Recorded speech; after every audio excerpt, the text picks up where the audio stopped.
فرش التراب يضمني. میں نے جو متعدد مواقع سے آیات مبارکہ آپ کو سنائی کہ ہر جگہ پر چوٹی کی چیز صبر ہے، آخری چیز جو بیان ہوتی ہے وہ صبر ہے۔ سورۃ العصر میں آخری بات وَتَوَاصَوْا بِالصَّبْرِ یا ایھا الذین آمنوا استعینوا بالصبر والصلاۃ، اے ایمان والو مدد حاصل کرو صبر سے اور نماز سے۔ ان اللہ مع الصابرین، اللہ تعالیٰ صبر کرنے والوں کے ساتھ ہے۔ اور پھر آگے چل کر وبشر الصابرین الذین اذا اصابتهم مصیبۃ قالوا انا للہ وانا الیہ راجعون، اے نبی بشارت دیجئے، خوشخبری دیجئے ان صبر کرنے والوں کو کہ جن پر جب بھی کوئی تکلیف یا مصیبت نازل ہوتی ہے تو کہتے ہیں کہ ہم اللہ ہی کے ہیں اور اللہ ہی کی طرف ہمیں لوٹ جانا ہے۔ صبر کا مفہوم ہے اپنے آپ کو تھامنا، روکنا، برداشت کرنا، تحمل کرنا، اور جو بھی اپنا ایک طے شدہ مقصد ہے کسی بھی مخالفت سے بددل ہوئے بغیر، کسی بھی تکلیف یا مصیبت سے ہراساں ہوئے بغیر اس کی طرف پیش قدمی کیے چلے جانا۔ بڑی سخت سردی پڑ رہی ہے، فجر کا وقت ہے، گرم پانی کا اہتمام نہیں ہے، اب اس وقت فجر کی نماز کے لیے اٹھنا، ٹھنڈا پانی اگر ہے تو وضو تو کرنا ہوگا، اس ٹھنڈے پانی سے وضو کرنا، اس وقت لحاف سے نکلنا ہی بہت مشکل، ٹھنڈے پانی سے وضو کرنا اور مصیبت۔ یہ جب تک انسان میں صبر کا مادہ نہ ہوگا ممکن ہی نہیں۔ اس کو کہیں گے صبر علی الطاعہ، اطاعت پر صبر کرنا۔ ناگواری محسوس ہو رہی ہے لیکن اس ناگواری کو برداشت کرتے ہوئے انسان اللہ کے حکم کے اوپر جمع رہے، اللہ کے حکم پر عمل کرے۔ یہ کیا ہے؟ یہ صبر ہے۔ اگر یہ صبر نہیں ہے تو ظاہر بات ہے کہ انسان اللہ کے اس حکم پر عمل نہیں کر سکے گا۔ صبر کا مادہ نہیں ہوگا تو آپ کام نہیں کر سکیں گے۔ اور اسی کا ایک دوسرا رخ ہے، جب آپ دعوت حق کے لیے کھڑے ہوں گے پہلا قدم کیا آتا ہے؟ استہزاء، تمسخر، مذاق اڑانا، جس کی میں مثال اب دینا چاہتا ہوں محمد الرسول اللہ صلی اللہ علیہ وسلم کی شخصیت سے۔ دیکھیے ہم کیا اور ہماری بساط کیا، ہم کیا مبلغ ہوں گے، کیا داعی ہوں گے، ہمارے اپنے دامن پر داغ ہوتے ہیں، لیکن یہ کہ محمد الرسول اللہ کے دامن پر کوئی داغ تھا؟ ان کو تو سارے مکے والے الصادق الامین کہتے تھے، نہایت محبوب شخصیت تھے، ان کے لیے تو جا صادق، جا الامین، یہ الفاظ سننے میں آتے تھے، آنکھوں کا تارا۔ لیکن جب آپ نے دعوت اب شروع کی، اب قرآن مجید میں دیکھیے کسی نے کہا مجنون ہو گئے، دماغ خراب ہو گیا، پاگل ہو گئے، اجی شاعر ہیں، کچھ شعر جوڑ لیتے ہیں ہم پر دھوس جماتے ہیں۔ کسی نے کہا ساحر ہے، کچھ جادو سیکھ لیا ہے، یہاں تک کہ ایسے بدبخت بھی پیدا ہوئے، قرآن میں ہے ساحر کذاب، سحر کرنے والا جادوگر نہایت جھوٹا۔ یہ الفاظ کہے جا رہے ہیں کس کی شان میں؟ محمد الرسول اللہ صلی اللہ علیہ وسلم۔ قرآن میں نقل کیا گیا یا ایھا الذی نزل علیہ الذکر انک لمجنون۔ کبھی آپ نے اس کا ترجمہ سوچا؟ اے وہ شخص، دیکھیے تصور کیجئے حضور جا رہے ہیں، تشریف لے جا رہے ہیں، کسی دعوت میں ہے، تبلیغ میں، یا ویسے ہی تشریف لے جا رہے ہیں، اور کوئی ایک جمگھٹا ہے لوگوں کا، ادھر سے فقرہ آتا ہے، تیر کی طرح لگتا ہے دل میں جا کر محمد کے صلی اللہ علیہ وسلم۔ اے وہ شخص جس کا یہ خیال ہے کہ اس پر کوئی ذکر نازل ہو رہا ہے، ہمارے خیال میں تو تمہارا دماغ خراب ہو گیا ہے۔ یا ایھا الذی نزل علیہ الذکر انک لمجنون، کہا کہ نہیں کہا؟ اور یہ نہ سمجھیے کہ حضور صلی اللہ علیہ وسلم کے قلب مبارک کو تکلیف نہیں ہوتی تھی، میں قرآن سے ثابت کروں گا، میں کہیں کوئی کہانیاں بیان نہیں کرنا چاہتا. قرآن نے کہا ہے وَلَقَدْ نَعْلَمُ أَنَّكَ يَضِيقُ صَدْرُكَ بِمَا يَقُولُونَ. اے نبی ہمیں خوب معلوم ہے صلی اللہ علیہ وسلم کہ جو کچھ یہ لوگ کہہ رہے ہیں اس سے آپ کا سینہ بھجتا ہے، یہ جو گھٹن ہوتی ہے، صدمہ ہوتا ہے. انک یضیق صدرک بما یقولون، ہمیں خوب معلوم ہے کہ جو کچھ یہ باتیں آپ کو سننی پڑ رہی ہیں، یہ کڑوی کسیلی باتیں، یہ جو فقرے چست ہو رہے ہیں، استہزاء ہو رہا ہے، تمسخر ہو رہا ہے. سورہ حجر میں ہے، ایک جگہ کھڑے ہوئے لوگ قرآن کا مذاق اڑا رہے ہیں. بھائی فلاں آیت تم لے جانا، فلاں آیت میری ہوگی. اس کے ٹکڑے کر رہے ہیں، اس کے ٹکڑے حصے بکھرے کر کے قیمہ بنا کر ان آیات کا تمسخر اڑا رہے ہیں. ایک جگہ قرآن مجید میں مذکور ہے کہ فرشتوں کا مذاق اڑ رہا ہے. بھائی یہ دیکھو محمد نے کہا ہے صلی اللہ علیہ وسلم کہ جہنم پر تو کل 19 فرشتے ہیں، علیہا 19 قرآن میں آیت نازل ہوئی. ایک پہلوان کہتا بھائی 10 کو تو میں سنبھال لوں گا، باقی 9 کا تم انتظار کر لو. یہ باتیں آ رہی ہیں حضور کے کانوں میں. کلام الہی کے ساتھ کیا سلوک ہو رہا ہے، مجھ پر کیا فقرے چست کیے جا رہے ہیں، مجھ پر جس طریقے سے استہزاء اور تمسخر کا رویہ اختیار کیا گیا ہے. دل بھج رہا ہے، دل میں صدمہ ہے. دیکھیے سورہ نون ہے، اور میرے نزدیک یہ دوسری وحی ہے جو حضور پر نازل ہوئی ہے. اس کی ابتدائی آیات نون والقلم وما یسطرون ما انت بنعمت ربک بمجنون وان لک لاجرا غیر ممنون وانک لعلی خلق عظیم فستبصر ویبصرون بأیکم المفتون ان ربک هو یعلم بمن ضل عن سبیلہ وهو اعلم بالمہتدین. نون قسم ہے قلم کی اور جو کچھ یہ لکھتے ہیں. اے نبی آپ اپنے رب کی نعمت سے مجنون نہیں ہیں. یہ کیوں کہا جا رہا ہے؟ حضور کو جو صدمہ پہنچا ہے وہی نازل ہوئی ہے دل جوئی کے لیے، تسلی کے لیے. آپ کیوں برا منا رہے ہیں؟ اے نبی آپ کیوں صدمہ اور رنج اور اندوہ محسوس کر رہے ہیں؟ ان بدبختوں کے کہنے سے کوئی آپ مجنون ہو جائیں گے؟ مانتا بے نعمت ربک بمجنون وَإِنَّ لَكَ لَأَجْرًا غَيْرَ مَمْنُونَ. آپ کو جو یہ صبر کرنا پڑ رہا ہے، آپ کو جو یہ جھیلنا پڑ رہا ہے، اس کی وجہ سے آپ کو وہ اجر ملے گا جس کا سلسلہ کبھی منقطع نہیں ہوگا. وَإِنَّكَ لَعَلَىٰ خُلُقٍ عَظِيمٍ. اور اے نبی آپ تو خلق عظیم کے حامل ہیں.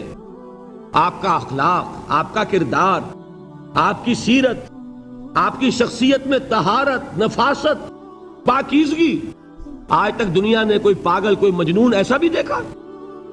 یہ ساری باتیں اللہ تعالیٰ حضور کی دلجوئی کے لیے فرما رہے ہیں. اس سے آپ اندازہ کیجئے کہ کتنا صدمہ ہوتا ہوگا. یہی ہے، اس ساری چیز کو جمع کیجئے تو یہ چیز کیا ہے؟ وَاصْبِرْ عَلَىٰ مَا يَقُولُونَ وَاهْجُرْهُمْ هَجْرًا جَمِيلًا. صبر کرو اے نبی، صبر کرو اے محمد صلی اللہ علیہ وسلم، جھیلو اور برداشت کرو اس پر جو یہ کہہ رہے ہیں. یریدون لیطفئوا نور اللہ بافواہہم. یہ چاہتے ہیں کہ اللہ کے نور کو اپنے منہ سے بجھا دیں، پھونکے مار کے ہی بس. نور خدا ہے کفر کی حرکت پہ خندہ زن، پھونکوں سے یہ چراغ بجھایا نہ جائے گا. یریدون لیطفئوا نور اللہ بافواہہم واللہ متم نورہ ولو کرہ الکافرون. یہ چاہتے ہیں کہ اپنے منہ کی پھونکوں سے اللہ کے نور کو بجھا دیں، حالانکہ اللہ تعالیٰ تو اپنے نور کا اتمام فرما کر رہے گا، خواہ ان کافروں کو کتنا ہی ناگوار ہو. اس کی ترجمانی ہے نور خدا ہے کفر کی حرکت پہ خندہ زن، پھونکوں سے یہ چراغ بجھایا نہ جائے گا. یہی وجہ ہے دیکھیے مکی صورتوں میں خود نبی اکرم صلی اللہ علیہ وسلم کو اتنے مختلف پیرایوں میں صبر کا حکم دیا گیا. کچھ مثالیں میں دے چکا ہوں. وَلِرَبِّكَ فَاصْبِرْ، اسی طریقے سے وَاصْبِرْ كَمَا صَبَرَ أُولُو الْعَزْمِ مِنَ الرُّسُلِ. اے نبی صبر کیجئے جیسے کہ صبر کیا ہمارے اولو العزم رسولوں نے. وَاصْبِرْ وَمَا صَبْرُكَ إِلَّا بِاللَّهِ. اے نبی صبر کیجئے اور آپ کا صبر تو اللہ ہی کے سہارے ہے. وَاصْبِرْ لِحُکْمِ رَبِّكَ، یہ سورہ نون جس کی ابتدائی آیات میں نے آپ کو سنائی، نون والقلم وما یسطرون ما انت بنعمت ربک بمجنون، اس کا اختتام کیا ہوتا ہے؟ وَاصْبِرْ لِحُکْمِ رَبِّكَ وَلَا تَكُنْ كَصَاحِبِ الْحُوتِ اِذْ نَادَىٰ وَهُوَ مَكْظُومٌ. اے نبی صبر کیجئے اپنے رب کے فیصلے کا، انتظار کیجئے اور اس مچھلی والے کے مانند نہ ہو جائیے. مچھلی والا کون؟ حضرت یونس علیہ السلام. مچھلی والے نے اپنے دینی حمیت اور غیرت جو تھی اس کی وجہ سے اللہ کے حکم کا انتظار نہیں کیا، اپنی قوم کو چھوڑ کر چل دیے. نبی کا، رسول کا یہ معاملہ ہوتا ہے. جیسے کہ آپ کو معلوم ہے کوئی افسر ہے کسی حکومت کا، وہ اپنی پلیس آف ڈیوٹی کو نہیں چھوڑ سکتا. He must stick to his place of duty. بڑے افسرز کے لیے تو یہ بہت بہت اہم بات ہے. تو اے رسول، جہاں آپ کو ہم نے تعینات کیا ہے آپ وہاں سے ہل نہیں سکتے کہ ذرا مخالفت ہوئی، لوگوں نے فقرے چست کیے اور آپ کہیں اور چل دیے. دفعہ ہوئیے، یہ بات نہیں سننا چاہتے، میں کسی اور کو سناؤں گا. ہو سکتا ہے نا؟ ہم تو کرتے ہیں نا یہ، اس لیے کہ ہمیں تو اللہ نے کہیں تعینات تو نہیں کیا نا. اگر ایک جگہ کے لوگ بات نہیں سنتے، چلو بھائی ہم کہیں اور جائیں گے، وہاں بات سنائیں گے. لیکن رسول کا معاملہ ہوتا ہے جو اس کی پلیس آف اپوائنٹمنٹ ہے، he cannot leave his place without the express permission of اللہ سبحانہ و تعالی. آپ نے یہ سنا ہوگا، سیرت کی تقاریر میں پڑھا ہوگا کہ مدینے کی طرف ہجرت کی اجازت حضور نے تمام صحابہ کو دے دی، خود منتظر رہے جب تک کہ اللہ کی طرف سے اجازت نہیں آ گئی. حضرت ابو بکر پوچھتے رہتے تھے حضور اجازت آ گئی کہ نہیں؟ نہیں ابھی نہیں آئی. حضور اذن آ گیا؟ نہیں آیا. ابھی نہیں آیا.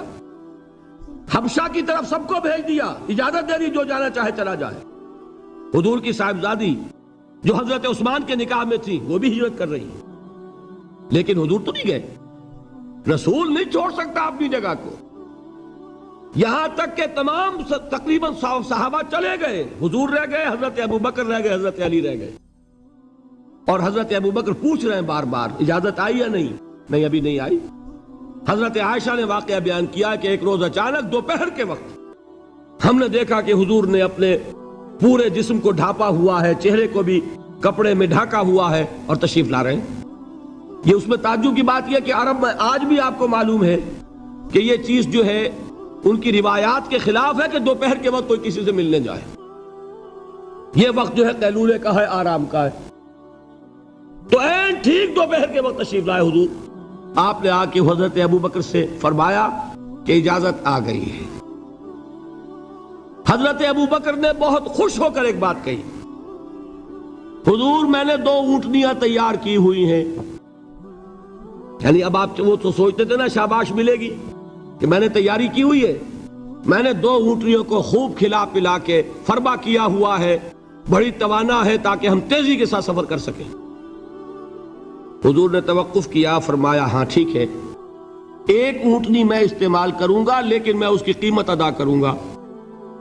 حضرت ابو بکر کی آنکھوں میں آنسو آ گئے. روتے ہوئے کہا حضور مجھ سے یہ مغایرت، کیا یہ جان اور مال کسی اور کے لیے ہے؟ آپ مجھ سے بھی کہہ رہے ہیں میری اونٹنی جو ہے وہ بھی بلا معاوضہ آپ قبول نہیں فرما رہے.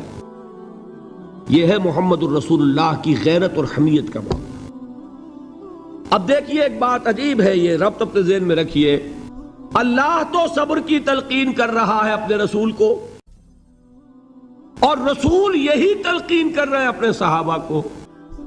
صبر کرو، جھیلو، برداشت کرو، ہاتھ مت اٹھانا، کوئی جوابی کارروائی نہیں ہوگی، بلکہ اپنے اوپر جھیلو جو کچھ جھیلنا ہے، ڈٹے رہو، پیچھے مت ہٹنا، یہ صبر ہے. لیکن ہاتھ اٹھانے کی اجازت نہیں. چنانچہ اب ذرا چشم تصور سے دیکھیے، ابو جہل اس نے جو بدترین روش اختیار کی وہ ایک خاندان تھا، حضرت یاسر، ان کی اہلیہ حضرت سمیہ اور ان کے فرزند حضرت عمار رضی اللہ تعالی عنہم.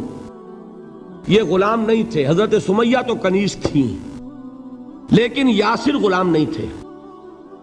ان کی کہانی یہ ہے واقعہ یہ ہے کہ یہ بہت نیک آدمی تھے یاسر، یمن کے باشندے۔ انہیں کو خواب میں بشارت ہوئی کہ نبی کا ظہور ہونے والا ہے مکے میں، جاؤ شاید ان کے قدموں تک پہنچ جاؤ۔ یہ یمن سے ترک وطن کر کے مکے آ گئے۔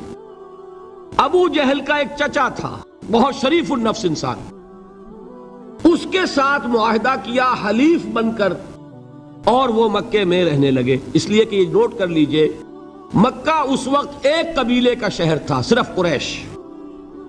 یا قرشی رہ سکتا تھا وہاں، یا قرشی کا حلیف، کہ اگر تو کسی قرشی نے آپ کو امان دی ہوئی ہے تو آپ رہ سکتے ہیں مکے میں، ورنہ نہیں۔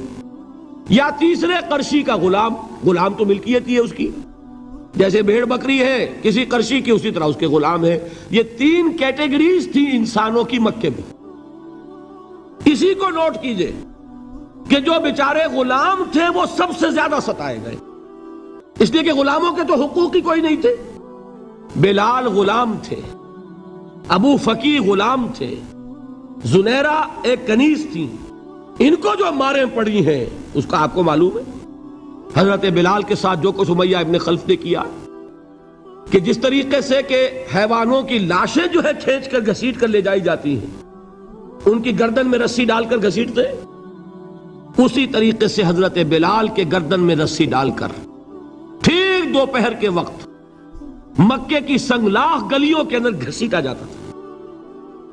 نیچے زمین جل رہی ہے توے کی طرح، اور ویسا بھی ہوتا تھا کہ چت لٹا دیا، اوپر سے وہ آگ مکے کا، کہ سورج جو ہے ذرا نوٹ کیجئے، آگ برسا رہا، نیچے زمین توے کی طرح جل رہی ہے، اور ایک بھاری سل بھی لا کر جو ہے سر پر رکھ دی، چھاتی پر رکھ دی گئی ہے کہ آواز نہیں نکل رہی، جھاگ نکل رہے منہ سے، لیکن اس حال میں بھی احد احد احد، ایک ایک اللہ، قل هو اللہ احد، الفاظ نکل رہے۔ یہ ہے وہ صبر، صبر علی الابتلاء، صبر علی الایذاء۔ یہ ابتلاء اور ایذاء پر صبر ہے، جھیلو برداشت کرو، اس توحید پر قائم رہو، محمد کی رسالت کے اقرار کرتے رہو صلی اللہ علیہ وسلم، لیکن ہاتھ نہیں اٹھانا۔ اب میں آپ کو بتا رہا تھا یہ تو غلام تھے، یہ جو تھے یاسر یہ حلیف تھے، غلام تو نہیں تھے نا۔ البتہ وہ ابو جہل کے چچا کی کنیز تھی یہ سمیہ، انہوں نے اجازت لے کر ان سے نکاح کر لیا، یہ تو کنیز رہیں گی۔ بیٹا جو ہوا وہ بھی ایک طرح سے، جب کنیز زیادہ ہے تو غلام ہو گیا، عمار ابن یاسر۔ وہ جو شخص تھا بہت شریف النفس ابو جہل کا چچا، وہ مر گیا۔ اب ابو جہل جو ہے اس خاندان کا سربراہ ہے، لہذا یہ تینوں جو افراد ہیں وہ اس کے رحم و کرم پر ہیں۔ یاسر کو بھی پروٹیکشن اگر ہے تو ابو جہل کی ہے، ابو جہل جو چاہے کرے، اور سمیہ تو کنیز ہے ہی، اس کا تو کوئی حق ہے ہی نہیں، جو چاہے کرے، اور عمار ان دونوں کا بیٹا ہے، لہذا بدترین معاملہ کیا ابو جہل نے ان تین افراد کے ساتھ۔ حضرت سمیہ کے ساتھ جو کچھ کیا گیا ہے آپ اس کا تصور نہیں کر سکتے۔ بالآخر جو شہید کیا حضرت سمیہ کو ایذائیں دے دے کے، سسکا سسکا کے، ان کے جسم کے نازک حصوں کو جلا کے، داغ دے کر، کہتا کیا تھا، ایک دفعہ کہہ دو کہ میرا جو یہ بت ہے یہ بھی الہ ہے، مان لو میں چھوڑ دوں گا۔ تنگ آ گیا، کسی طریقے سے ایک دفعہ کہہ دو پھر میں چھوڑ دوں گا۔ لیکن یہ میاں بیوی حضرت یاسر اور حضرت سمیہ رضی اللہ تعالی عنہما، یہ ہے ثبات، یہ ہے صبر، یہ ہے استقلال، ایک مرتبہ بھی کہنے کے لیے تیار نہیں ہوئے، جو چاہو کر لو، اب ہم تو اس سے پیچھے نہیں ہٹیں گے۔ تنگ آ کر اس نے حضرت سمیہ کی تو شرمگاہ میں برچھا مارا ہے اور شہید کیا۔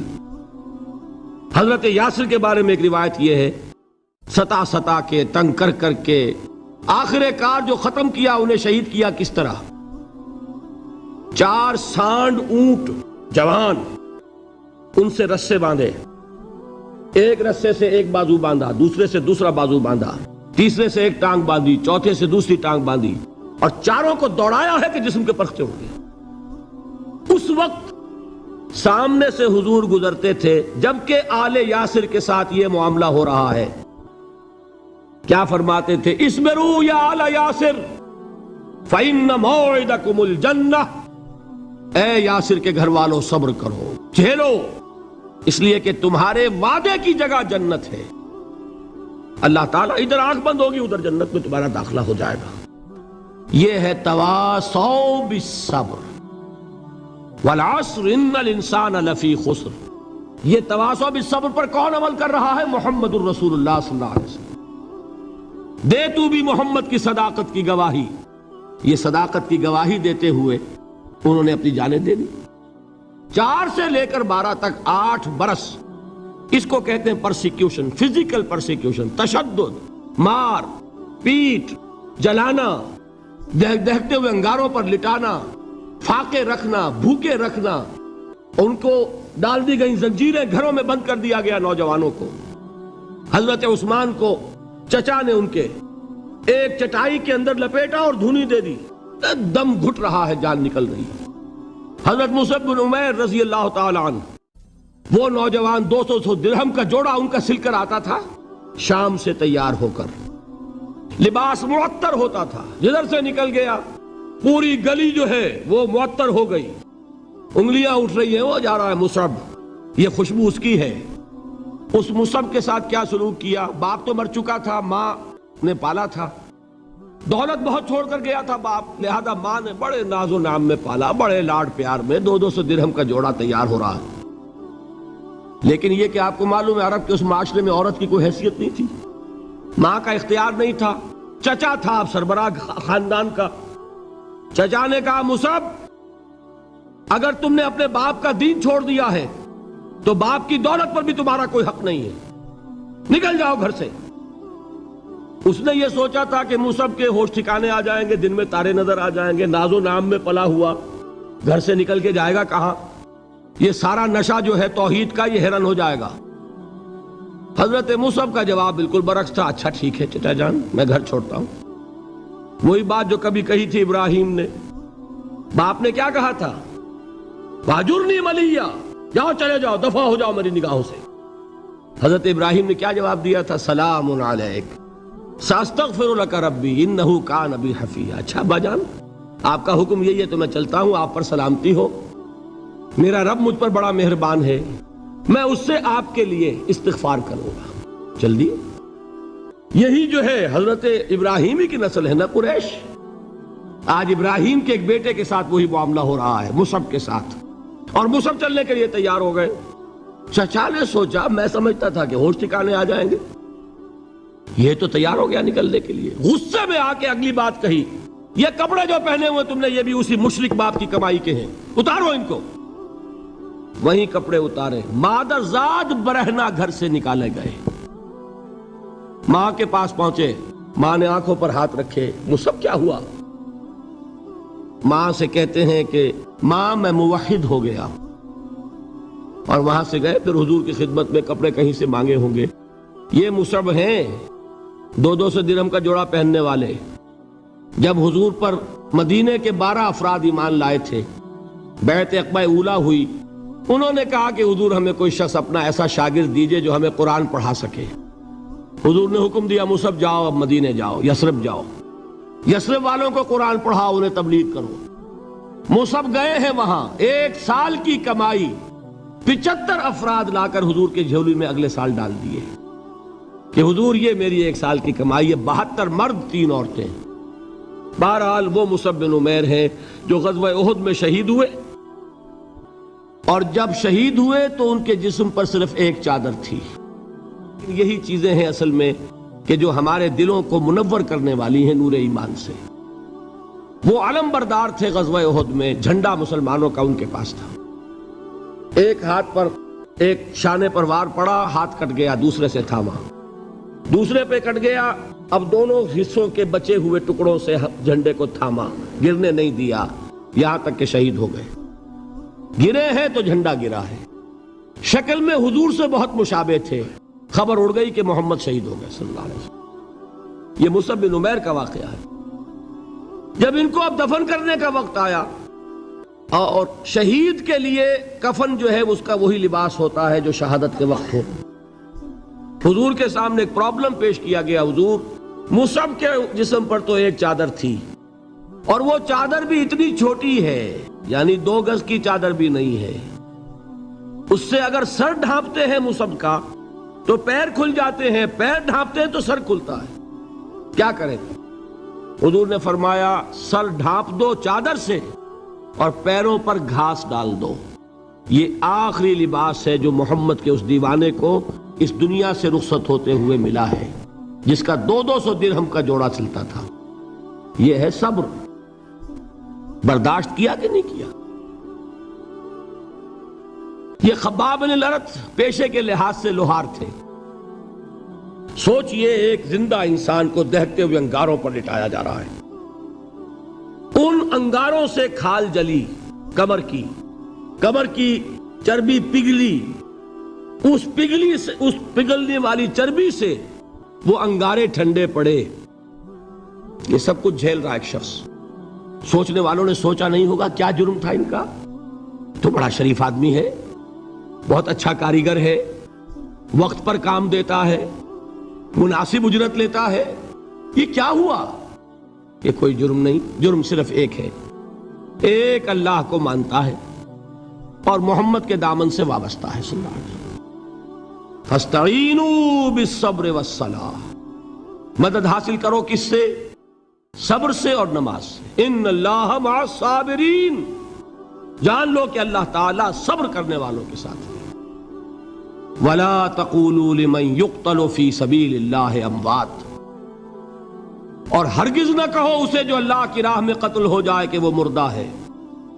بَلْ أَحْيَاءٌ وَلَكِنْ لَا تَشْعُرُونَ، نہیں، وہ زندہ ہے لیکن تمہیں ان کا شعور نہیں ہے۔ اور سنیے اب یہ آیت اہم ترین ہے صبر کے موضوع پر۔ وَلَنَبْلُوَنَّكُمْ بِشَيْءٍ مِّنَ الْخَوْفِ وَالْجُوعِ وَنَقْصٍ مِّنَ الْأَمْوَالِ وَالْأَنفُسِ وَالثَّمَرَاتِ وَبَشِّرِ الصَّابِرِينَ، اور دیکھو ہم تمہیں آزمائیں گے۔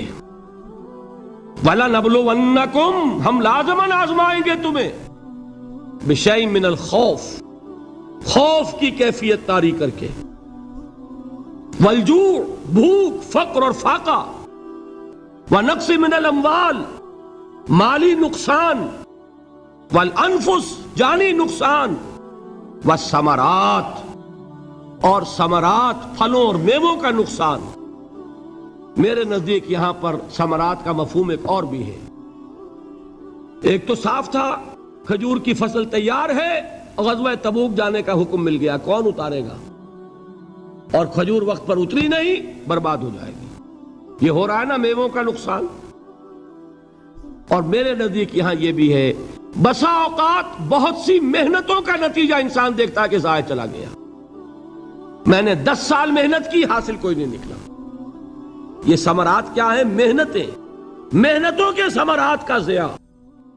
کوشش آپ نے کی، قسمت کی خوبی دیکھیے، ٹوٹی کہاں کمن، 2-4 ہاتھ جب کے لبے بام رہ گئے۔ Be prepared.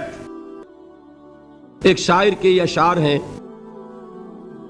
یہ فصل امیدوں کی ہمدم، اس بار بھی غارت جائے گی، سب محنت صبحوں شاموں کی اب کے بھی اکارت جائے گی۔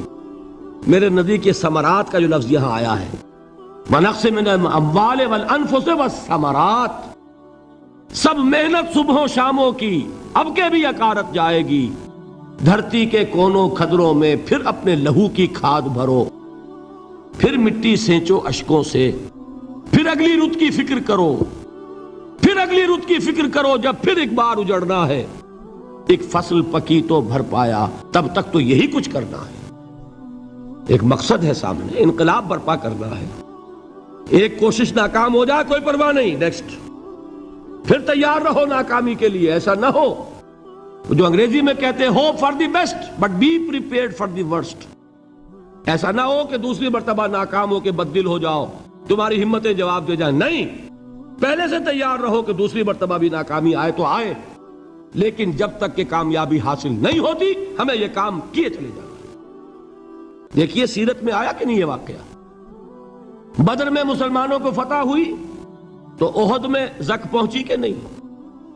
70 صحابہ شہید ہوئے کہ نہیں؟ اگر ان کی ہمتیں جواب دے جاتی تو گاڑی کیسے چلتی آگے؟ تو فرمایا وَلَنَبْلُوَنَّكُمْ بِشَيْءٍ مِّنَ الْخَوْفِ وَالْجُوعِ وَنَقْصٍ مِّنَ الْأَمْوَالِ وَالْأَنفُسِ وَالثَّمَرَاتِ، ہم تمہیں لازم آزمائیں گے خوف کی کیفیت سے، فقر و فاقے کی کیفیت سے، بھوک سے، جان کے نقصان سے، مال کے نقصان سے، محنتوں کے حاصل کے ضائع ہو جانے سے۔ وَبَشِّرِ الصَّابِرِينَ، اور اے نبی بشارت دیجئے صبر کرنے والوں کو۔ الَّذِينَ إِذَا أَصَابَتْهُمْ مُصِيبَةٌ، وہ کہ جب ان پر کوئی تکلیف آئے، کوئی مصیبت آئے، کوئی آزمائش آئے، قالوا انا للہ وانا الیہ راجعون، وہ یہ کہیں کہ ہم اللہ ہی کے ہیں، اللہ ہی کی طرف لوٹ جانا ہے۔ یہ وہی انداز ہے جو میں نے فارسی کا شعر سنایا تھا آپ کو کہ سر تسلیم خم ہے جو مزاج یار میں آئے۔ وہ ہمارا مولا ہے، ہمارا آقا ہے، اگر اسے یہی منظور ہے تو ہمیں بھی یہی منظور ہے۔ میں نے تسلیم و رضا کی بات کی تھی نا، آپ کو کچھ شعر سنائے تھے، ایک شعر اور سنیے، اور یہ کس کا ہے؟ محمد علی جوہر کا۔ ایک مرتبہ جیل گئے، ان کی ایک بیٹی جوان بیمار ہوئی، فوت ہو گئی، باہر چھوڑا انگریز نے، جاؤ بھائی دفن کر دو بیٹی کو۔ دوسری مرتبہ جیل گئے، دوسری جوان بیٹی اسی مرض میں مبتلا ہوئی۔ اب یہ جیل میں ہے، خبر پہنچی کہ دوسری بیٹی کے اوپر بھی اسی مرض کا حملہ ہوا ہے۔ ایک نظم لکھی ہے جس کا آخری شعر یہ ہے، تیری صحت ہمیں منظور ہے لیکن اس کو نہیں منظور تو پھر ہم کو بھی منظور نہیں۔ یہ ہے، جب تک یہ کیفیت نہ ہو اس میدان میں آدمی ثابت قدم نہیں رہ سکتا کہ میرے رب کو اگر یہ منظور ہے تو یہی مجھے منظور ہے، اور تیری صحت ہمیں چاہیے تو ضرور لیکن ہمارے رب کو منظور نہیں تو ہمیں بھی منظور۔ راضی برضائے رب۔ وَبَشِّرِ الصَّابِرِينَ الَّذِينَ إِذَا أَصَابَتْهُمْ مُصِيبَةٌ قَالُوا إِنَّا لِلَّهِ وَإِنَّا إِلَيْهِ رَاجِعُونَ۔ نہ شود نصیب دشمن کے شود ہلاک تیغت، سر دوستہ سلامت کے تو خنجر آزمائی۔ اولئک علیہم صلوات من ربہم ورحمہ، یہی ہیں وہ لوگ جن پر ان کے رب کی طرف سے عنایتیں ہیں اور رحمتیں ہیں۔ وَأُولَئِكَ هُمُ الْمُهْتَدُونَ، اور یہی ہیں وہ لوگ جو کامیاب ہونے والے ہیں، ہدایت پانے والے، ہدایت یافتہ۔ وَالصَّابِرِينَ فِي الْبَأْسَاءِ وَالضَّرَّاءِ وَحِينَ الْبَأْسِ، اور صبر کرنے والے، اصل نیکی ان کی ہے، جسمانی تکلیفوں میں صبر کرنے والے، فقر اور فاقے میں صبر کرنے والے، اور جنگ کے وقت صبر کرنے والے۔ اولئک الذین صدقوا واولئک هم المتقون، یہ ہیں وہ لوگ جو صبر کرنے والے ہیں، یہ ہیں جو سچے ہیں، جو اپنے دعوے میں نیکی کے اور ایمان کے صادق ہیں، اور یہی وہ لوگ ہیں جو متقی۔ اللہ تعالیٰ نے کیسے کیسے مسلمانوں سے کہا، مسلمانوں تمہیں زک پہنچی ہے تو انہیں بھی تو پہنچی تھی، ان کے 70 نہیں مارے گئے تھے بدر میں، ان کے حوصلے جو ہیں وہ تو پست نہیں ہوئے، وہ اگلے سال آ گئے تم پر چڑھائی کر کے، تم کیوں اتنا برا مان رہے ہو؟ تمہارے دل اتنے زخمی کیوں ہو گئے؟ تمہیں تکلیف پہنچتی ہے تو انہیں بھی پہنچتی ہے۔ اپنی غیرت جو ہے ہمیں ذرا اس کا جائزہ لینا چاہیے۔ لوگ باطل نظریات کے لیے کتنی قربانیاں دے رہے ہیں، لوگ باطل چیزوں کے فروغ کے لیے کتنی محنتیں کر رہے ہیں۔ جیسا کہ میں نے ابھی کہا تھا، اسی غیرت کو چیلنج کرنے کے لیے، ذرا آپ کی حمیت دینی کو جوش دلانے کے لیے، قادیانی نوجوان کتنی تعداد میں اپنے آپ کو دین کے لیے وقف کرتا ہے، اور آپ کتنے نوجوان ہیں جو اپنے آپ کو دین کے لیے وقف کر دیں، اور ہوں وہ کھاتے پیتے گھرانوں کے لوگ۔ یہ نہیں ہے کہ اگر کوئی اور کام نہیں کر سکتا تو پھر یہ ہے کہ وہ دین کے کام میں لگ جائے۔ باصلاحیت لوگ، کھاتے پیتے لوگ، ذہنی استعداد رکھنے والے لوگ، اونچے گھرانوں کے لوگ، وہ وقف کریں اپنے آپ کو دین کے لیے۔ اس کے بغیر کیسے باہر آ جائے گی، کیسے رونق آ جائے گی؟ تو دنیا میں باطل نظریات والے جو ہیں، یہ بات کہی گئی ہے، مسلمانوں تم اگر توحید کے لیے لڑ رہے ہو، دیکھتے نہیں ابو جہل کو، اس نے گردن کٹوائی ہے شرک کے لیے، شرک کے لیے گردن کٹوائے، اور تم توحید کے لیے گردن کٹوانے کو تیار نہ ہو۔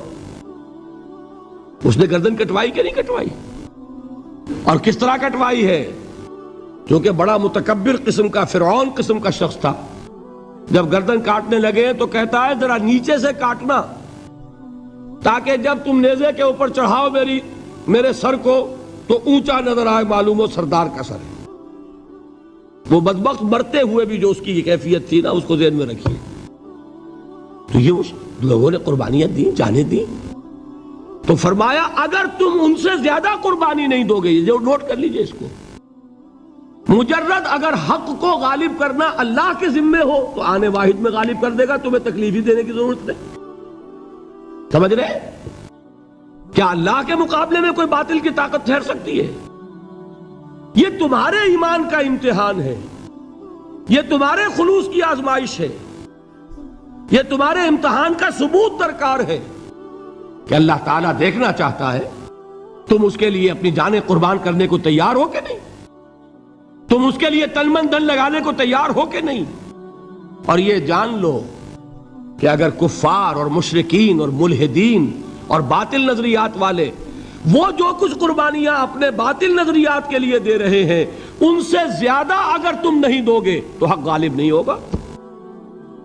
انہوں نے جو صبر کیا ہے اپنے باطل نظریات پر، اگر تم اس سے زیادہ صبر کا ثبوت نہیں دو گے اپنے اس حق پر تو حق غالب نہیں ہوگا۔ اس لیے فرمایا یا ایھا الذین آمنوا اصبروا وصابروا، نہ صرف یہ کہ صبر کرو بلکہ صبر میں اپنے دشمنوں سے آگے نکلو، ان کے صبر سے بڑھ کر صبر کرو۔